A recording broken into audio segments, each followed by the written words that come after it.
اعوذ باللہ من الشیطان الرجیم بسم اللہ الرحمن الرحیم وبہ نستعین انہ خیر ناصر ومعین والصلاۃ والسلام علی رسولہ الکریم واہل بیتہ الطیبین الطاہرین المعصومین واللعنۃ الدائمۃ علی اعدائہم من یوم العداوۃ الی یوم الدین. اما بعد فقد قال اللہ تبارک و تعالی فی کتابہ الحکیم بسم اللہ الرحمن الرحیم شہر رمضان الذی انزل فیہ القرآن. بہار قرآن کا مہینہ، اور ہم کوشش کر رہے ہیں کہ بعض ایسے مفاہیم و مطالب کہ جو قرآن حکیم سے متعلق ہیں وہ آپ کی خدمت عالیہ میں پیش کریں. عظمت قرآن، فضائل قرآن، اور پھر قرآن معجزہ خالدہ ہے، یہ ہم نے بیان کیا. علوم قرآن ہم نے اس کا ٹائٹل رکھا ہوا ہے. آج جس مسئلے کی طرف ہم آپ کی توجہ مبذول کرانا چاہ رہے ہیں وہ انتہائی معرکۃ الآراء مسئلہ ہے بین المسلمین. تمام ملت اسلامیہ کے درمیان بہت بڑا مسئلہ ہے،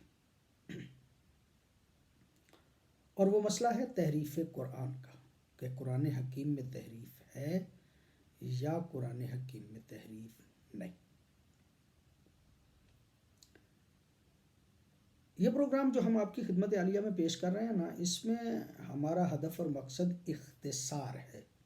یعنی ہم اپنے عقائد و نظریات کو یا اپنے مطالب کو اختصار کے ساتھ پیش کرنا چاہ رہے ہیں. اس اعتبار سے ہم ذرا پروگرام کو لمبا تو نہیں کر سکیں گے، لیکن ہو سکتا ہے 2 یا 3 حصوں میں اس کو آپ کی خدمت پہ پیش کیا جائے. لہٰذا میری درخواست ہے کہ جو صاحبان آج کا یہ پروگرام دیکھیں سنیں، وہ بعد والا پروگرام ضرور سنیں، ورنہ یہ تشنہ رہ جائے گا.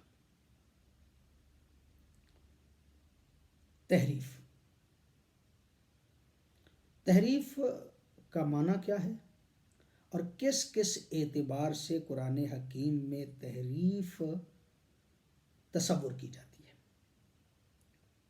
پہلی بات تو یہ کہ یہ تحریف جو ہے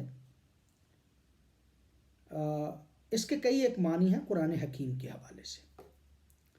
بعض معنوں کے اعتبار سے پوری ملت اسلامیہ کے نزدیک قرآن میں تحریف ہے. بعض معنی ایسے ہیں کہ جن کے اعتبار سے ملت اسلامیہ متفق ہے کہ تحریف نہیں ہے. ایک معنی ایسا ہے جس کے بارے میں بعض اس بات کے قائل ہیں کہ تحریف ہوئی ہے، بعض اس بات کے قائل ہیں کہ تحریف نہیں ہوئی. وہی بات جو ہے اس کو ہم آخر پہ عرض کرنا چاہتے ہیں. آج ہماری کوشش رہے گی کہ وہ جو ظاہراً 6 معنی ہیں ان میں سے 5 معنی کا ذکر آج ہم آپ کی خدمت میں عرض کریں گے. لفظ تحریف کا معنی کیا ہے؟ نقل الشیء عن موضعہ، کسی چیز کو اس کے مقام سے دوسری جگہ پہ منتقل کر دینا. وتحویلہ الی غیرہ، اور اس کو تحویل دے دینا، اس کو پھیر دینا کسی غیر کی طرف، اس سے ہٹ جائے، اسے تحریف کہا جاتا ہے. قرآن حکیم نے بھی استعمال کیا ہے. من الذین ہادوا یحرفون الکلم عن مواضعہ، وہ لوگ جو یہودی ہیں وہ کلم کو ان کے مقامات سے پھیر دیتے ہیں، تحریف کر دیتے ہیں. یعنی الفاظ کا مطلب و مفہوم جو ہے وہ کچھ اور لیتے ہیں. اگر تحریف کا یہ معنی کیا جائے کہ اس کے مفاہیم اور اس کے مطالب کو پھیر دیا جاتا ہے، اس سے اپنی غرض اور اپنے مقصد کے معنی جو ہیں وہ لے لیے جاتے ہیں، قرآن حکیم میں اپنی مرضی کی تفسیر کر لی جاتی ہے، تو میرے خیال میں پوری ملت اسلامیہ اس بات پہ متفق ہے کہ اس طرح کی تحریف تو قرآن حکیم میں ہے. اس لیے کہ اہل بدعت اور مذاہب فاسدہ والے جتنے بھی وہ لوگ ہیں کہ جن کے مذہب غلط اور صحیح نہیں ہیں اور غلط ہیں، وہ اپنے اپنے مذاہب کو ثابت کرنے کے لیے اسی قرآن حکیم کے معانی کو اپنی مرضی کے مطابق ڈھال لیتے ہیں، اور اس کی تفسیر اپنے مطلب اور اپنے مقصد کے مطابق کر لیتے ہیں۔